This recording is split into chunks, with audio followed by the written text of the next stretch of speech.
Have you ever noticed how every financial guru tells millennials to skip their daily latte to become millionaires?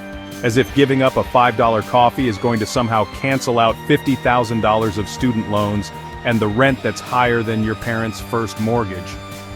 Spoiler alert. Millennials aren't getting rich by drinking tap water and living on vibes, they're playing a whole different game. Financial freedom for millennials doesn't look like a gold watch in a corner office anymore. It looks like working from a laptop at a coffee shop where they still buy that $5 latte, because mental health is an asset too. They're trading in the old formula of work 40 years, retire at 65 for something more flexible, creative, and honestly, a lot more fun. Side hustles, investing early, geo-arbitrage, yeah, that's just a fancy word for moving somewhere cheaper. And passive income streams are the real weapons now. I used to believe you had to follow the safe path: school, job, pension. I went to college, got a real job, and thought I was winning, right up until my rent swallowed half my paycheck and I realized my savings account had enough money for about 1.5 brunches. Something had to give. So one night I kinda stumbled into the rabbit hole of online income. Freelancing, dividend investing, selling courses, rental properties, you name it. I tried a little bit of everything and honestly made a ton of mistakes. Like, I even launched a t-shirt brand that nobody's mom even bought. But eventually, I found my rhythm. I built a few income streams, got out of that paycheck-to-paycheck grind, and moved somewhere that didn't require selling a kidney just to afford groceries. Now my money actually makes money while I get to decide whether to work from a beach or, a dive bar with decent Wi-Fi.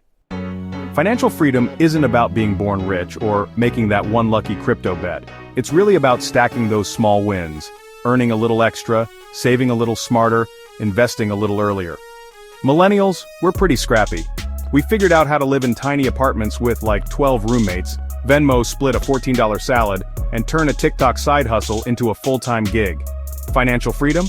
It's just the grown-up version of that same hustle energy, except, less Red Bull and more Roth IRA. Okay, action steps. If you're a millennial or just feel like one, here's how to start. First, get a side hustle that doesn't suck. Pick something you actually enjoy. Writing, graphic design, dog walking, whatever floats your boat. You'll stick with it way longer if it's not totally soul-crushing. Next, automate saving and investing.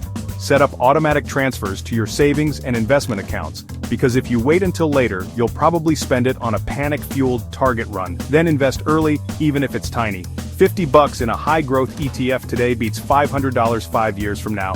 Seriously, compound interest is the real MVP here. Also, geo-arbitrage like a pro. Think about living somewhere cheaper, whether that's in the US or abroad, while still earning US-based income. Thailand, Portugal, and honestly half of America's Midwest are calling your name. And finally, own your knowledge. Personal finance podcasts, YouTube channels, and books are totally free. The more you know, the more you keep. The dream isn't dead, it's just, wearing sweatpants, sipping oat milk lattes, and quietly stacking assets behind the scenes. Thanks for watching, and hey, don't forget to subscribe and follow.